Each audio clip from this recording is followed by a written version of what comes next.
classmates. My name is Ariana Telanya. Today I'm going to teach you how to plant a horseradish that we call in Tagalog malunggay and a bean seed that we call in Tagalog sitaw. And now, what are you waiting for? Let us now plant. Oh, taring! Attention! And here we are! This is my mom's old refrigerator. I'm gonna use it to plant my seedlings. There's one thing we need to remember. Number 1, plants need sunlight because they like sunlight. Number 2, plants likes water because they will be alive. Number 3, they need air. But before we start, let me tell you the mixture of my soil. This one has an animal manure.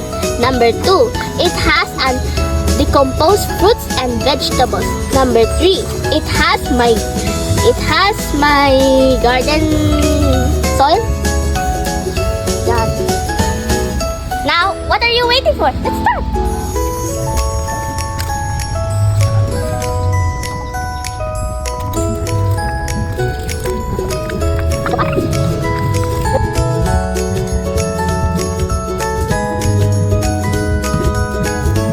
Grabe. Hindi dun sa kabila. Oh, hindi dun na. Dito. Kasi ginawa ko.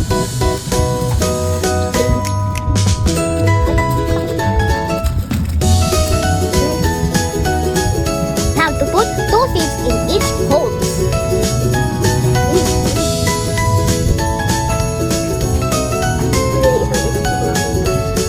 Pwede maliliit ilagay.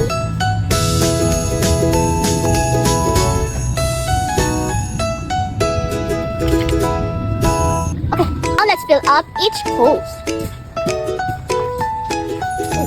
Oh my gosh. Finish. I'm going to dig 8 inches deep hole to plant my horseradish as we call in Tagalog malunggay. Let's plant our horseradish.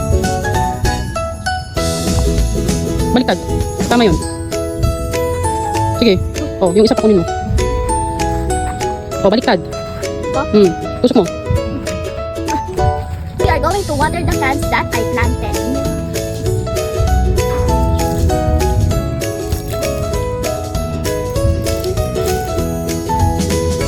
Pati dito. Sprinkle. Finish! Now let's wait 3 to 5 days and check if our plant is now grown.